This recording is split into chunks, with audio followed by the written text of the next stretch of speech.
해가 막 떠오른 시간이에요. 정수는 부엌불을 켜고 냄비 뚜껑을 살짝 열었어요. 된장국에서 고소한 김이 올라왔습니다. 달걀말이는 가장자리가 노랗게 익었죠. 그녀는 젓가락을 내려놓고 손등에 굳은 살을 한번 훑쳤습니다. 오늘도 변함없는 아침이 시작되었어요. 식탁보는 오래되었지만 깨끗했어요. 그 위에 반찬 그릇이 가지런히 놓였습니다. 젓갈 하나, 시금치나물 하나, 김두장이 얇게 겹쳤습니다. 정수는 수저를 일렬로 정리했어요. 문고리가 돌아가고 서연이 무표정한 얼굴로 들어왔습니다. 휴대폰 화면 불빛이 먼저 식탁을 비췄어요. 그릇 너무 많이 꺼내지 마요. 남겨요. 서연이 짧게 말했어요. 응, 알겠어. 민호가 신발끈을 매며 대답했어요. 어제 설거지는 왜 옮겨놨어요? 제 방식대로 놔둬요. 서연이 다시 말을 이었죠. 정수는 대꾸하지 않았습니다. 그저 그릇을 2개만 남기고 나머지를 조용히 내려놓았어요. 젓가락이 접시를 스치는 소리가 짧게 울렸습니다. 그녀는 자리 끝으로 살짝 물러났어요. 늘 앉던 자리가 아니라 식탁 모서리였죠. 습관처럼 고개를 끄덕였지만 마음은 허전했습니다. 민호는 출근 가방을 문가에 세웠어요. 분위기가 굳어가는 걸 알았죠. 그래도 특별히 할 말이 떠오르지 않았습니다. 서연은 달력에 표시해둔 회의 시간을 확인했어요. 화면을 넘기며 숨을 고르게 들이켰습니다. 그 사이 된장국의 김은 조금씩 사라졌습니다. 국은 짜지 않게 했어요. 밤에 물 더 부었어요. 정순이 조심스레 말했어요. 저는 국 안 먹어요. 카페에서 샌드위치 먹을 거예요. 서연이 눈을 들지 않고 말했죠. 어머니, 오늘은 쉬세요. 장은 제가 보고 올게요. 민호가 덧붙였어요. 정수는 냄비 손잡이를 수건으로 감싸들었어요. 국물이 쏟아지지 않게 아주 천천히 그릇에 옮겼습니다. 김이 다시 한번 올라왔어요. 그 김 너머로 서연의 피곤한 이마가 보였죠. 그녀는 커피포트를 켰어요. 전자음이 짧게 울렸습니다. 식탁 위 시계는 칸칸이 걸음을 옮겼습니다. 창밖 골목은 아직 조용했어요. 새소리가 들렸다가 금세 멎었습니다. 정수는 물컵을 채워 서연 자리 앞에 두었어요. 손등에 묻은 물방울을 앞치마에 닦았습니다. 그 작은 동작에도 습관과 시간이 묻어 있었죠. 컵은 안 써요. 텀블러로 마실 거예요. 서연이 컵을 옆으로 밀었어요. 그래, 그럼 이건 치울게. 정순의 목소리는 낮았어요. 늦겠다. 나 먼저 나갈게. 민호가 가방을 들었죠. 문이 닫히는 소리가 짧게 정수는 시장에서 장바구니를 들고 걷다가 잠시 멈췄어요. 발밑이 흔들리는 느낌이 들었고 시야가 흐려졌습니다. 주변의 소리가 멀어지고 손에 쥔 봉지가 바닥에 떨어졌죠. 과일이 구르고 사람들의 놀란 외침이 들렸습니다. 누군가 다가와 괜찮으세요? 라고 외쳤지만 그녀의 대답은 없었습니다. 구급차가 도착하자 요란한 사이렌이 시장의 소음을 덮었습니다. 정수는 들것에 실려 병원으로 향했어요. 차 안의 냄새는 낯설고 차가웠습니다. 심전도 기계가 삐삐 소리를 내며 뛰었죠. 정순의 눈꺼풀이 천천히 떨렸지만 금세 다쳤습니다. 그녀의 손등에는 붉은 핏줄이 선명했어요. 병원 복도에는 서연과 민호가 급히 달려왔습니다. 서연은 의사에게 서류를 내밀며 빠르게 질문을 쏟아냈어요. 민호는 말을 잇지 못한 채 한쪽 벤치에 앉았습니다. 하얀 형광등이 위에서 깜빡였고 벽시계는 오후 3시를 가리켰습니다. 긴 복도 끝에서 간호사의 발소리가 일정한 간격으로 들려왔습니다. 의사는 가족들에게 혈액형과 약 복용 여부를 물었습니다. 서연은 보호자 정보를 확인하며 B형이에요라고 말했어요. 의사의 눈썹이 미묘하게 올라갔습니다. 환자분은 AB형입니다. 혹시 정확한가요? 라는 말이 이어졌죠. 서연은 잠시 말이 막혔고 민호는 그저 고개를 끄덕였습니다. 그 순간 작은 의문이 남았어요. 병실로 옮겨진 정수는 천장을 바라보며 희미하게 숨을 골랐습니다. 심박수 모니터의 초록 불빛이 일정한 리듬으로 움직였죠. 서연은 문가에 서서 팔짱을 낀 채 침묵했습니다. 민호는 손수건으로 땀을 닦으며 의자에 앉아 있었어요. 두 사람 사이엔 긴장감이 묻어 있었습니다. 숨죽인 공기가 병실을 채웠죠. 일단 안정을 박 원장은 서류철을 꺼내며 깊은 한숨을 내쉬었습니다. 병원 창밖으로는 가을 햇살이 희미하게 스며들었어요. 먼지가 떠다니는 사무실 안은 낡은 서류의 냄새로 가득했습니다. 그는 의자에 앉아 오래된 의료 기록을 한 장씩 넘겼습니다. 종이 가장자리는 누렇게 발해 있었고 글씨는 잉크가 번져 흐릿했죠. 30년 전 날짜가 찍힌 파일이 눈에 들어왔습니다. 제목에는 신생아실 관리 보고서라고 적혀 있었어요. 박 원장은 순간 손이 멈췄습니다. 그가 수련회 시절 근무했던 병원의 이름이 분명히 적혀 있었죠. 기억 저편에서 잊고 있던 한 장면이 천천히 떠올랐습니다. 소독약 냄새, 울음소리, 그리고 혼란스러운 간호사들의 얼굴이요. 그날은 폭우가 내리던 여름밤이었습니다. 전력 공급이 잠시 끊기며 신생아실이 어둠에 잠겼었죠. 간호사 한 명이 아기 표식을 다시 확인하겠다며 서둘렀지만 혼란스러움 속에서 이름표가 뒤바뀌었습니다. 박 원장은 그 사실을 기록했지만 당시 담당 부장의 지시로 서류는 정상 처리되었습니다. 그는 젊고 수능적이었죠. 이제는 병원의 원장이 되었지만 그날의 선택이 마음 한구석에서 계속 그를 괴롭혔습니다. 그는 파일을 닫았다가 다시 펼쳤어요.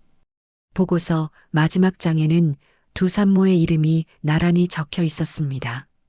정순 김하자. 글자를 바라보는 그의 눈동자가 흔들렸습니다. 오래된 죄책감이 되살아나는 순간이었죠. 그는 서랍에서 다른 파일을 꺼냈습니다. 최근 입원 환자 명단이었습니다. 정순이라는 이름이 또렷하게 적혀 있었어요. 박 원장은 숨을 고르며 머리를 짚었습니다. 설마 짧은 독백이 입술을 스쳐. 박 원장은 의료 기록을 손에 쥔 채 회의실로 들어섰습니다. 그의 표정은 평소보다 굳어 있었어요. 서영과 민호는 마주 앉아 있었고 정수는 조용히 손을 무릎 위에 얹었습니다. 방 안 공기는 차갑고 정적이 감돌았죠.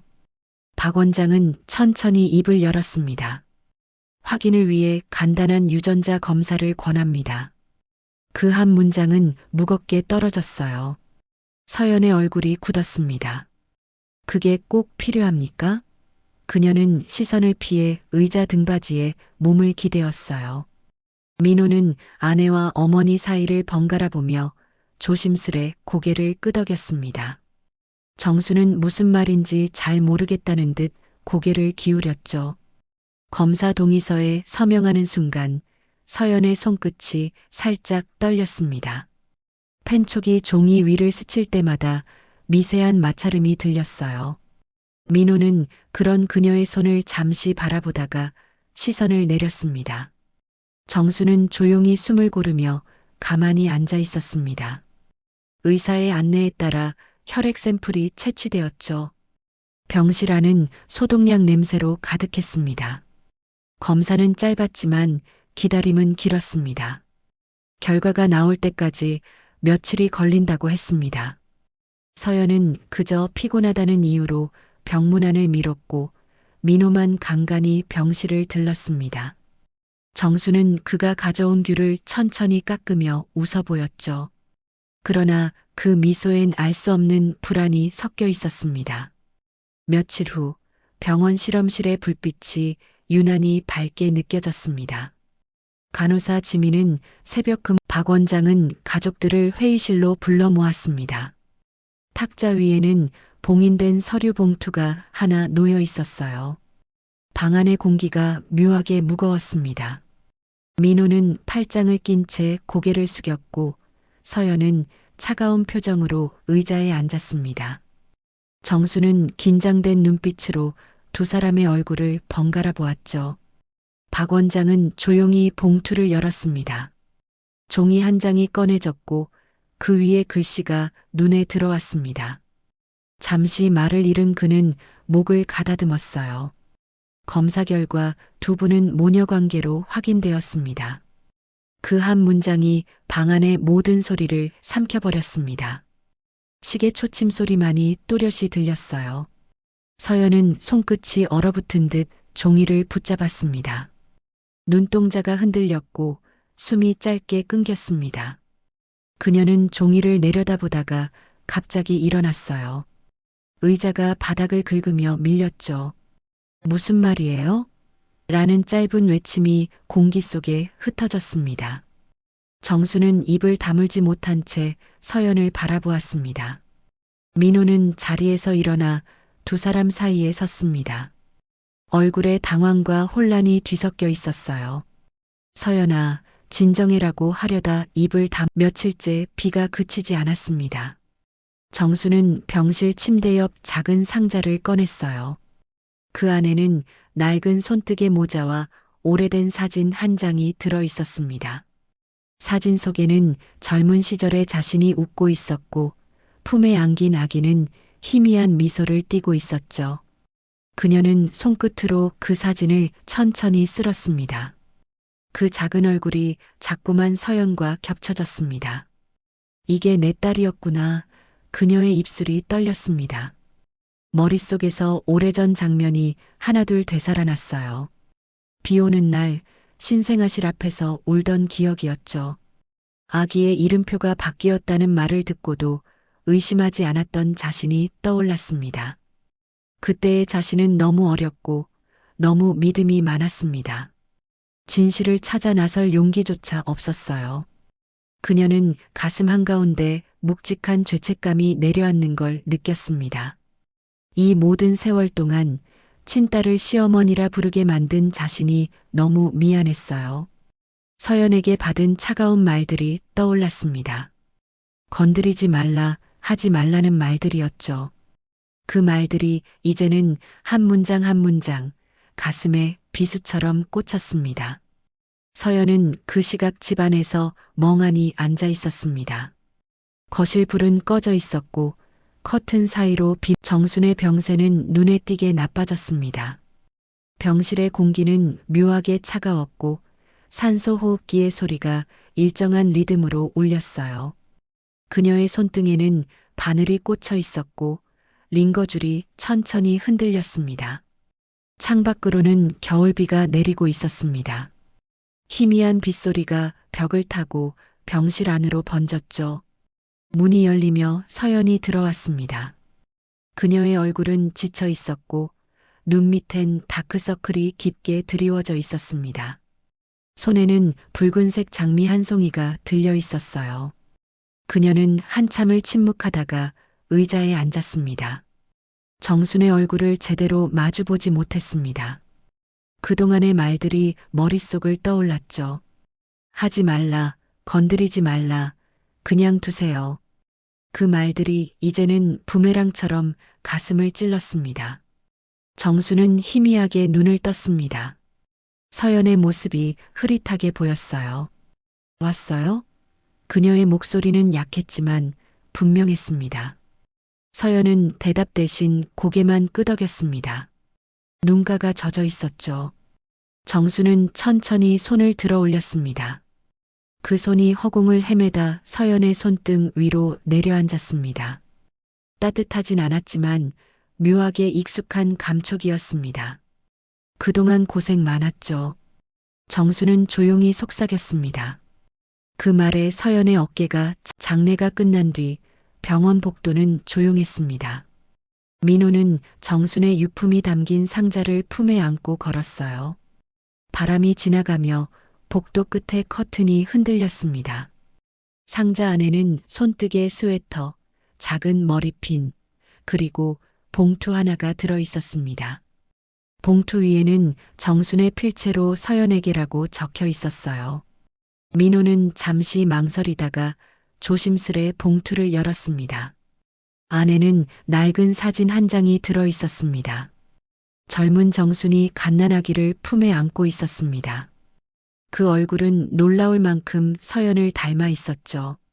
사진 뒷면에는 짧은 문장이 적혀 있었습니다. 서연아, 세상에 와줘서 고마워. 민호는 손끝으로 그 글씨를 쓰다듬었습니다. 잉크가 희미하게 번져 있었어요.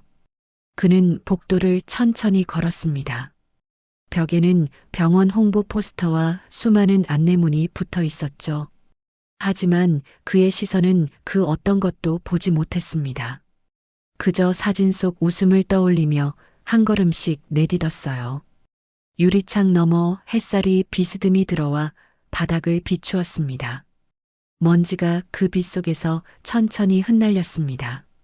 병원 정문 앞에서 서연이 기다리고 있었습니다. 검은 옷차림에 머리가 약간 헝클어져 있었어요. 민호는 그녀에게 다가가 사진을 내밀었습니다.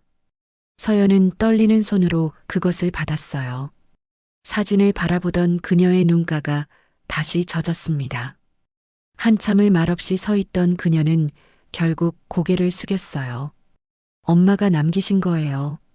민호의 목소리는 낮고 단단했습니다. 서연은 사진을 품에 꼭 안았습니다. 그 작은 종이 한 장이 세상 그 무엇보다 무거워 보였어요. 그녀는 병원 뒤뜰로 향했습니다. 겨울 햇살이 나뭇잎 사이로 비쳤고 바람은 차가웠지만 맑았습니다. 서연은 그곳 벤치에 앉아 사진을 다시 펼쳤습니다. 사진 속 정순의 웃음은 따뜻했습니다. 그 미소를 보는 순간 서연의 입가에도